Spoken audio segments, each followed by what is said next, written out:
Veel afgelastingen afgelopen zondag in het amateurvoetbal. Maar aan Herten, daar hebben ze kunstgras en als het niet het hele programma eruit ligt, wordt hier dus gewoon gevoetbald. En het affiche was schoon, want buurdorp Lin is de gas aan Herten.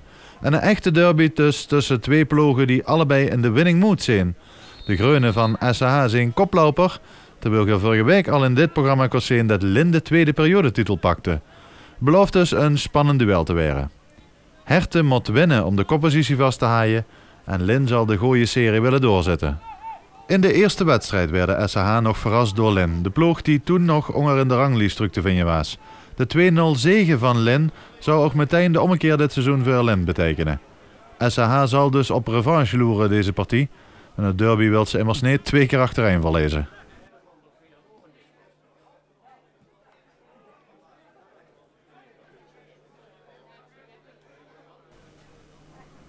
Lin is de ploeg van de lange ballen.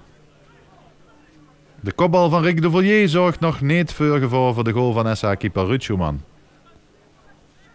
Marijn Tissen heeft de bal gespeeld naar Juliette Wierik. Mooie voorzet dit en dan net niet lekker geraakt door Michael van Herten. Aan de andere kant dan Lin in de aanval. De voorzet van Nick Meeuwissen. Ruud Schumann niet klem vast, maar ja, zo kan het ook natuurlijk. Is net genoeg. Dan weer Herten. Michael van Herten, diep. Liek voor eigen succes te willen gaan. En dan toch nog het shot door Tom Linders. De bal gaat voorlangs. Tom Linders trouwens in een Linner Jong die al jaren in Herten speelt. Hij heeft dus nog een extra gooi rijden om goed te spelen vandaag.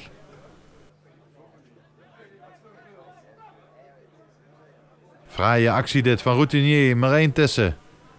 En zijn shot gaat neven. Marijn Tissen juich vandaag. Hij is 3 keer 11 jaar geworden vandaag.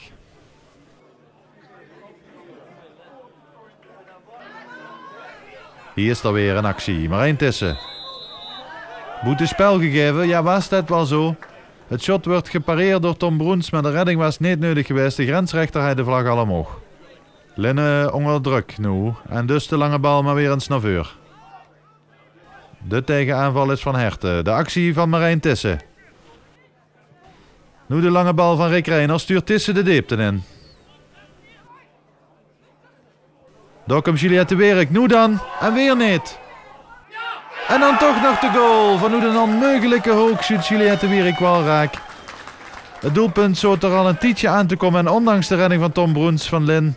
Weet Juliette Wierik van Herten de bal toch nog in het net te krijgen. Een hele moeilijke hoek. Maar dat is wel dukker dat de moeilijkste kansen toch golen opleveren. En de makkelijke kansen weer voor Pruts. Herten in ieder geval op een 1-0 voorsprong. Een doelpunt had je de wedstrijd wel nodig. Op een paar kansen nou lieken beide ploegen nog niet echt de draai te hebben gewonnen. En ze zijn duidelijk aan elkaar gewaagd. Marijn Tissen, 2 man voorbij. Voor de goal daar staat Nemens vrij.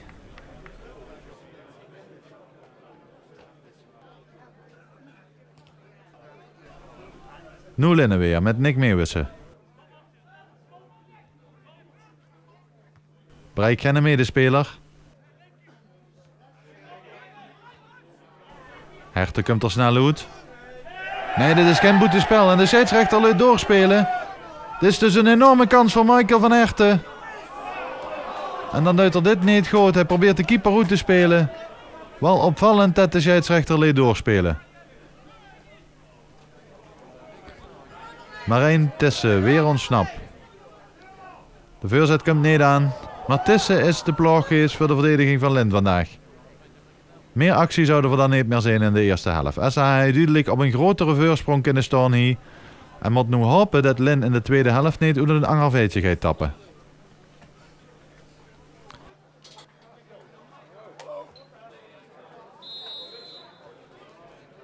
Lin gelijk in de aanval in die tweede helft. Rick de Volier. Jan Broens met de kans en de redding van Schumann.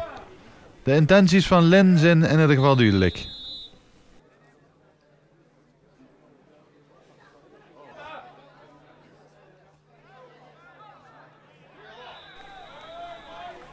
De eerste gele kaart van de wedstrijd is dan ook gevallen.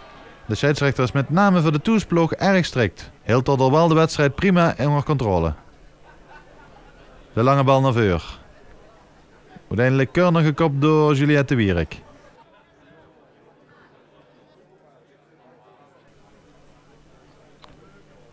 Uit de hoek schopt dan de kopbal door Duvalier en de redding van Schumann.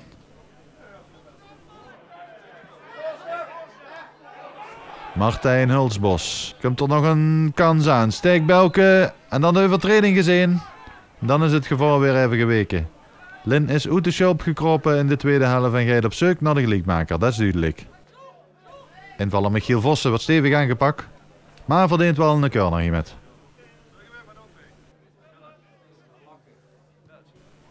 Kort genomen, daar komt Marijn Tissen. En het shot gaat veel langs.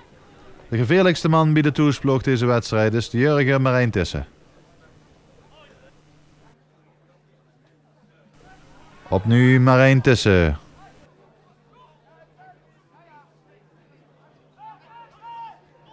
Ja, dat doet er toch weer heel goed, maar geen doelpunt. Hij geeft zichzelf nog geen verjaardagscadeautje tot nu toe.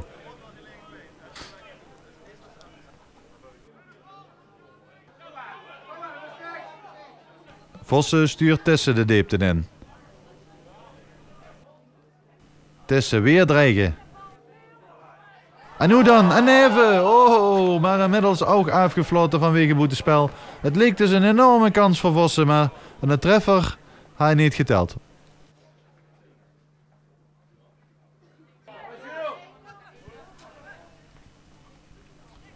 Vrij combinatiesfeer van de toesploeg. Gaat de tweede goal er nu toch nog komen? Voorzet van Tissen is de zaag. En toch nog de kans, maar neven geschoten. Zo verzuimt Hertha om de wedstrijd definitief in het slot te gooien.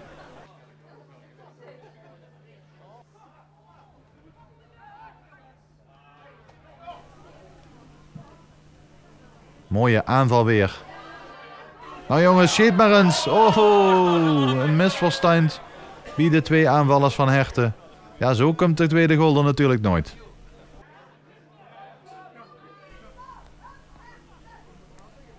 Verkeerde terugspeelbal, nu dan. En de redding van Tom Broens. Hij bleek eens te meer heel sterk in die eind tegen eind situaties. Daar kwam ook invaller Michiel Vossen van Hertha achter. En dus zou het blijven bij de 1-0 overwinning voor Hertha. En dan maalt ze niet over een paar gemiste kansen. Lin voor het eerst sinds lange tijd weer eens verslagen. En Hertha kan boven alles tevreden zijn met de 3 punten. Rick, heb je vandaag gewonnen van de grootste concurrent? Ja, denk ik wel, ja. Ja, die hebben 6 wedstrijden op 3 gewonnen. En dan is het een goede ploeg. Dus ik ben met bovenaan, toch? Liep me zo. Ja, en dan heel het nog lang spannend eigenlijk hoor.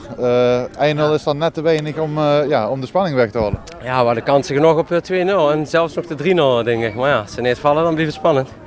Ja, we winnen gewoon met 1-0. Daar zijn we allemaal tevreden mee, denk ik. Ja, denk ik. En de koppositie weer gaat verstevig? Inderdaad, ik weet niet wat Hebes gemaakt heeft. Ik heb het net niet gehoord. Dus, maar ja, we staan nog steeds bovenaan. Dus ja, zeker. Zeer tevreden aanvuller. Ja. Over de wedstrijd zelf, ben je daar tevreden over? Ja, matig gespeeld. Matig. Zo meer in denk ik, maar eigenlijk ook niks weggegeven? Nee, daarom. Toch uiteindelijk tevreden met de 90 minuten en de overwinning uiteraard. Je zit denk ik de topfavoriet nu hoor? Dat denk ik ook, ja. We gaan er in ieder geval voor. Zo zeggen. Ik hoop het terug. Dankjewel. Succes. Ja. Dit was TVL Sport. Volgende week maandag zijn we er weer met meer voetballen. Tot volgende week.